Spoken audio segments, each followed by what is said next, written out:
What's up guys, it's Grimzag here with another video for Grimzag Does Miniatures. This time we're going to be building, restoring and strengthening card terrain. Okay, so back about 20 years, there wasn't a lot in the way of plastic scenery kits. Occasionally there was resin or metal terrain, but nothing like we had here today.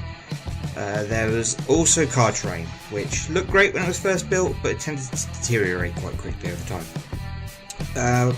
Recently a friend of mine turned up one of his old card orc fortresses and decided to donate it to me for my orc terrain board.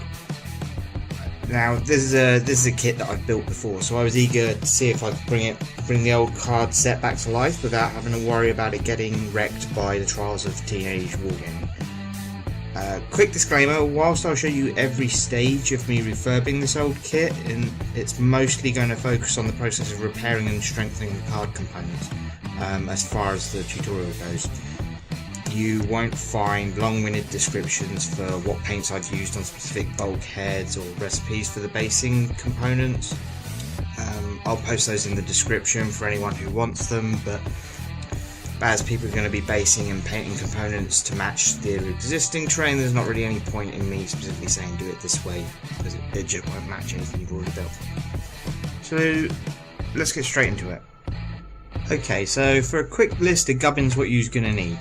First up, you're going to want your card terrain, then you're going to need a pot of matte varnish, some water, some PVA glue, super glue, a basing board. For this I've used a plastic basing board. It's actually made out of the same material as some shop signs are made out of. I've seen people use wood or reinforced card.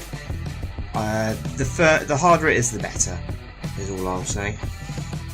You're going to need a brown or dark grey ink depending on the colour of your terrain, and you're going to need a sharp craft knife. First let's address how card on these old sets like this can get damaged through overuse. Fortunately the fortress I'm about to build is in new condition, so I won't have this issue. So to show you what I mean, I've dug around in my old gubbins and found this fireplace from the HeroQuest box set. As you can see, the corners where it plugged into the plastic base have become furred and separated. We're going to want to fix that. So I'm going to make my fingers just a little bit wet and carefully try to flatten the edges back into shape.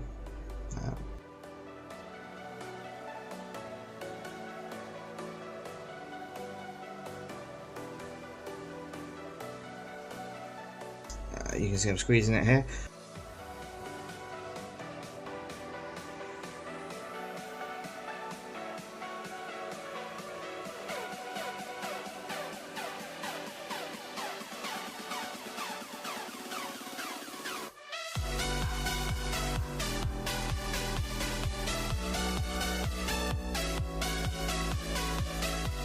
Once I'm happy with how the edges are looking, I'm going to go back over it with a light coat of matte varnish.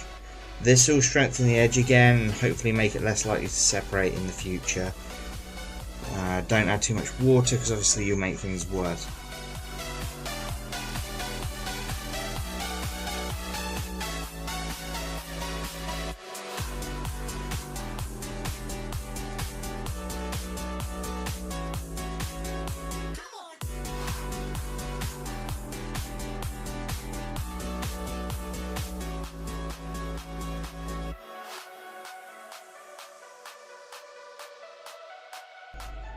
Once that's all dry, I'm going to go ahead and glue this into the base with super glue.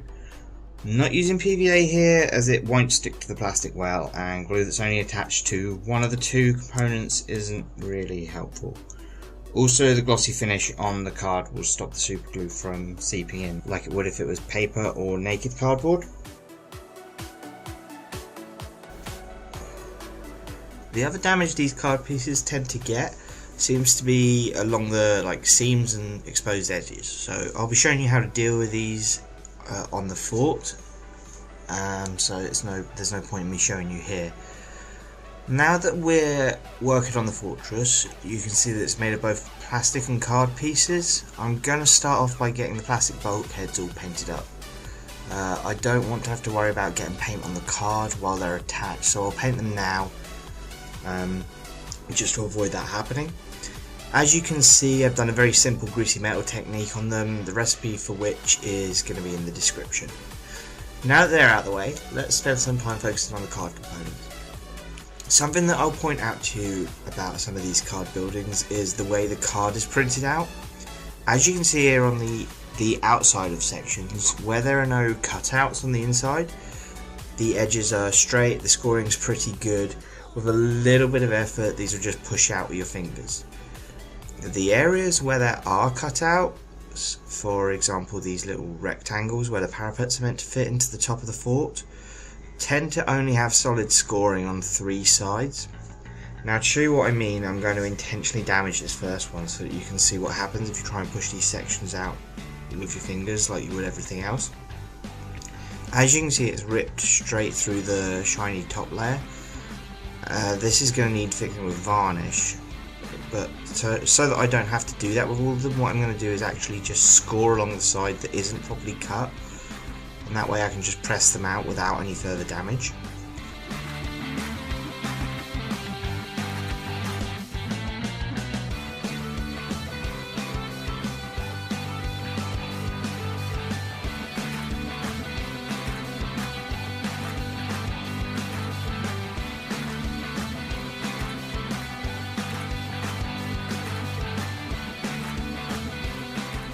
Once you've gone through all the card pieces that you need and pressed them all out, it's time for the fun task of assembly. I'm not going to fully assemble this fort at this stage, mainly because I'm going to be picking up and putting the whole thing down a lot, and it's a bit unwieldy and fragile when it's all completely built and not based up. So we're going to find sections that will create easy to move chunks, attach them together, so that I can still see the rough outline of how the building goes. Where you're attaching plastic to card, you're going to use your super glue, but for card and card it's worth using PVA for additional stability. In this section of the video I'm actually using super glue on card, just to speed things up and because I'm impatient.